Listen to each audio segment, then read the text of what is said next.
කොළඹ ගොඩක් ළමයි දැන් A level කෙලව ගන්නවානේ. ප්‍රධානම හේතුව. ඔයා තෝරගන්න පන්ති ටික. ඔයාට මාන විශ්ලේෂණයෙන් සමීකරණ ගොඩනැගීමත් ඒ පන්තියෙන් තේරුම් ගියේ නැත්නම් ඔයාට මිනුම් උපකරණවල වර්නියර් මූලධර්ම කියන එකක් තේරිලා නැත්නම් ඔයා හිතලා බලන්න සිලබස් එකේ ඈතට යද්දි මොනවා වෙයිද කියලා. ලේසිම පාඩමේවත් කොටස් ටික ඔයාට තේරෙන්න කියලා දීලා නැත්නම් ඔයාට ඊතර පාඩම් එයා කියලා දෙයිද තේරෙන්නේ? හරි. දැන් මේ කොළඹ ගොඩක් ළමයි දැන් A level කෙලව ගන්නවානේ. කොළඹ ළමයි. ඒතර ඕකට ප්‍රධානම හේතුව ඔය ළමයිගේ මොට්ටකම නෙමෙයි. හරි. දැන් සාමාන්‍යයෙන් ගත්තාම ගොඩක් කොළඹ ඉස්කෝලවල O level A 8ක් 9ක් ගත්තේ උන්නේ මැත්ස් හරි බයෝ හරි කරන්නේ. දැන් මගේ ඉස්කෝලේ කාලේ මට හොඳට මතකයි මැත්ස් කරන්න ගත්තේ A 8ට වැඩි උන් විතරයි. හරි. ඒ වගේම මේ බයෝ කරන්න ගත්තේ A 7ට වැඩි උන් විතරයි. ඉතින් ওই සෙට් එකෙත් මට හොඳට මතකයි. අපේ එක පන්තික සාමාන්‍යයෙන් 4ක් 5ක් අනිවාර්යෙන් A level ක්‍රේ. ඉතින් මේ ඔකට ප්‍රධානම හේතුව ඔයා තෝරගන්න පන්ති ටික. හරි තෝරගන්න පන්ති ටික. හරිද පුතේ? ඔයා මොන පන්තිය තෝරගත්තත් මොන විෂයද? ඔයා කිසිම වෙලාවක ගුරුවරුන්ව අදහන්න යන්න එපා. මම හැම වෙලාවම කියන දෙයක් මාව අදහන්න එපා. එහෙම එකක් ඕනේ නැහැ. මගෙන් ගන්න තියෙන විෂය දැනුම විතරක් ගන්න. ඒ ගන්න පුළුවන් දේවල් ටික ගන්න. මගෙන් ගන්න ඕනේ නැතිව ගන්න එපා. මේ මාව අදහන්න යන්නත් එපා. හරි? ඉතින් ගොඩාක් ළමයි මම ෆිසික්ස් ගැන කිව්වොත් ෆිසික්ස් නිකරුණේ විනාශ කරගන්නවා හරි දක්ෂ ළමයි. රයිට්?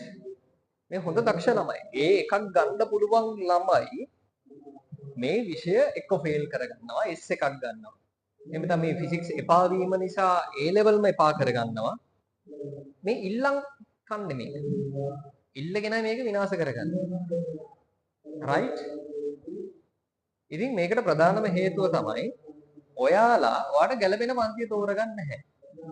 ඔයා බලන්න ඕනේ මුලින්ම මොන පන්තියකට ගියත් විශේෂයෙන් ෆිසික්ස් වලට ඔයා බලන්න ඕනේ මේ මිනිස්සයා ඒ ගුරුවරයා හෝ ගුරුවරිය සිලබස් එකට අදාළ දේවල් උගන්වනවද කියලා. සිලබස් එක හරියට උගන්වනවද? අනික් එක ඒ උගන්වන යොගුතේ තේරෙනවද කියලා බලන්න ඕනේ. උගන්වන එකක් තේරිලා සිලබස් එකක් හරියට උගන්වලා ඔයාට A level pass papers තනියෙන් හදන්න පුළුවන් වෙන්න ඕනේ. ඔයා ඒක බලන්න ඕනේ. ඒ වගේම ඉස්කෝලවල වාර විභාග papers ටිකක් අරන් හදලා බලන්න ඕනේ. ඉතින් ඔය papers වල ප්‍රශ්න වලට තනියෙන් හදන්න පුළුවන් කියන්නේ පන්ති ගුරුවරයාත් වැඩේ හරියට කළා ඔයත් වැඩේ හරියට කළා. ඔයාලට බැරි වෙනවා කියන්නේ එක්කෝ ගුරුවරයා වැඩේ කළා නැහැ හරියට වැඩේ කිව්වේ උගන්වන එක හරියට කළා නැහැ.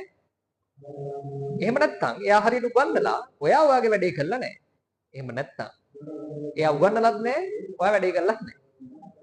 එක්කෝ ගුරුවරයා පිස්සු කෙල්ලලා එක්කෝ එයා පිස්සු කෙල්ලලා නැත්නම් දෙන්නම එකතු වෙලා එකට පිස්සු කෙල්ලලා. ඔය කර්ම වලින් මොනවා හරි මගුලක් තමයි ඔයා කරගෙන තියෙන්නේ.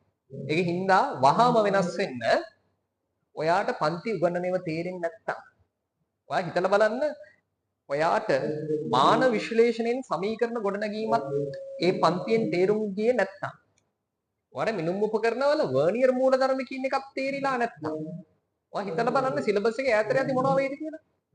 ලේසිම පාඩමේවත් කොටස් ටික ඔයාට තේරෙන්න කියලා දීලා නැත්තම් ඔයාට ඊතර පාඩම් එයා කියලා දෙයිද තේරෙන්නේ? මෝඩ වෙන්න එපා වහාම වෙනස් වෙන්න. හරි? වහාම වෙනස් වෙන්න. මම මේ වලව දැනුවත් කරන්න හදන්නේ ගැන මෝඩ වෙන්න දුපතේ වහාම වෙනස් වෙන්න. ඔයාට අර විදිහට තනියෙන් පේපර්ස් වල ප්‍රශ්න කරන්න බැරි නම් ඔයා බලන්න ඔයා මෙන්න මේ ජාතිය පන්ති දෙකෙන් එකකටද යන්නේ කියලා. පුතේ සමහර පන්ති වල මෙන්න මෙහිම වැඩක් කරනවා. රයිට්? ඒ පන්තියේ සිලබස් එකට අදාළ කරුණු වල ලේසිම ටික විතරයි කියලා දෙන්නේ. ඒ කියන්නේ මොකද තියරි හරියට කියලා දෙන්නේ නැහැ. තියරි භාගෙට. ඒක තියෙන ලේසිම ටික කියලා දෙන්නේ. කෙටි ක්‍රම ගියයි අරක ගියයි තියෙන ලේසිම ටික විතරයි. ලේසිම ටික කියලා දීලා සිංගිති ගණන් ටිකක් හදලා ගණන් දෙක තුනක් හදලා පොඩි මොටිවේෂන් මොරල් අප් වෙන ටෝක් එකක් දීලා නේ ඔයාව හින්නම හීන ලෝකයකට ගෙනහිල්ලා ආයෙත් ලේසි ගානක් දෙකක් හදනවා. ඔයාව හීන ලෝකයකට ගෙනියනවා.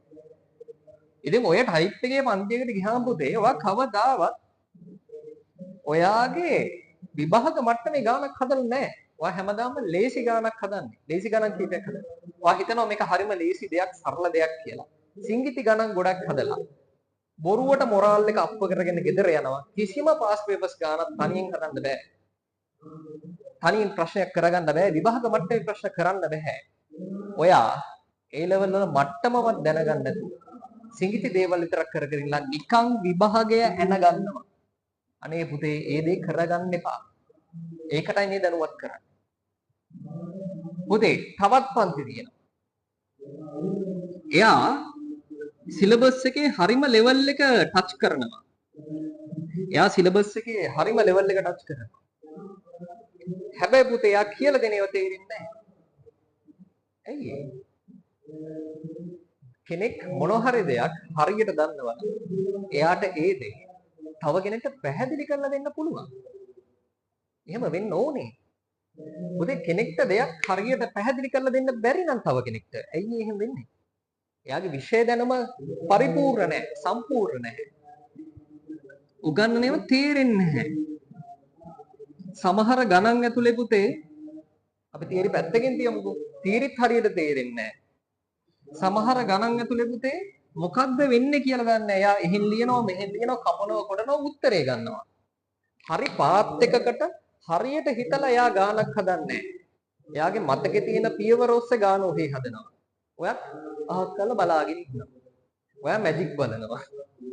මේ ඔයා නිකන් අර සංදර්ශනයක් නරඹනවා පන්ති වෙලාවේ බලනවා. මුතුවෝ අර සර් නම් හොඳට දන්නවා. අපිට තමයි මෙලෝදියක් තේරෙන්නේ නැත්තේ. අපි ඕඩියෝ වෙන්නේ නැති. ඒකේ අපිට තේරෙන්නේ නැත්තේ කියලා ඔයා ගැන අව탁සේරුවකටපත් වෙනවා. ඒ වෙලාව පන්ති ඉවර වෙද්දී ඔයා ගැනම කලකිරිලා. ඔයා මහ මොට්ට පාලෙක් ගොන්තඩියෙක් කියලා ඔයා ගැනම අව탁සේරු වෙලා සසරත් කලකිරිලා ගෙදර එන්නේ. ඉතින් මොකද වෙන්නේ? ඔයත් ඒ ලෙවල් යන ගන්නවා. ඉතින් පුතේ මේ කතන්දරයට අහුවෙච්ච ළමයි අඩුම ගානේ ඒ ලෙවල් වල විභාග මට්ටම හරි දැනගන්නවා. මේගොල්ලෝ ඒකවත් නැහැ. ඉතින් පුතේ ඔයා තෝරගන්න ඕනේ සිලබස් එක, විෂයේ සිලබස් එක හරියට උගන්වන පන්තියක්. උගන්වන්නේව තේරෙන පන්තියක්. ඒ තියරිය හරියට කියලා දීලා, තියරි හරියට උගන්ලා ඒ තියරි වල භාවිත ඇප්ලිකේෂන්ස් ගණන් හොඳට කියලා දෙන්න, හොඳට වැඩ කරන පන්තියක් වතවරගන්න ඕනේ. හරිද? ගුරුවරයාගේ දක්ෂතාවයන් නරඹන පන්තියක් නෙමෙයි. ඔයාට කෙනෙක්ගේ දක්ෂතාවයන් නරඹන්න ඕන නම් මියුසිකල් ෂෝ එකකට යන්න පුළුවන්. නේ? ඔයා ෆිසික්ස් පන්ති යන්න ඕනේ නේ. ඒකින්ද පුතේ ඔයා වැඩ කරන, ඔයාට වැඩ කරන්න පුළුවන්, ඔයා වෙනුවෙන් කැපවෙච්ච මිනිස්සෙක්ගේ පන්තියකට යන්න. එහෙම ගුරුවරුන් ඉන්නවා. එහෙම ගුරුවරයෙක් හොයාගෙන එහෙම පන්තියකට යන්න. එහෙම ගියොත් විතරයි ඔයාට මේක ගොඩ දාගන්න පුළුවන් වෙන්නේ. නැත්තම් පුතේ ඔයාට කෙල වෙනවායි නන්නත්තර වෙනවා. පැහැදිලිද? ඒකින්ද පුතේ මේ වැඩේ හරියට කරගන්න.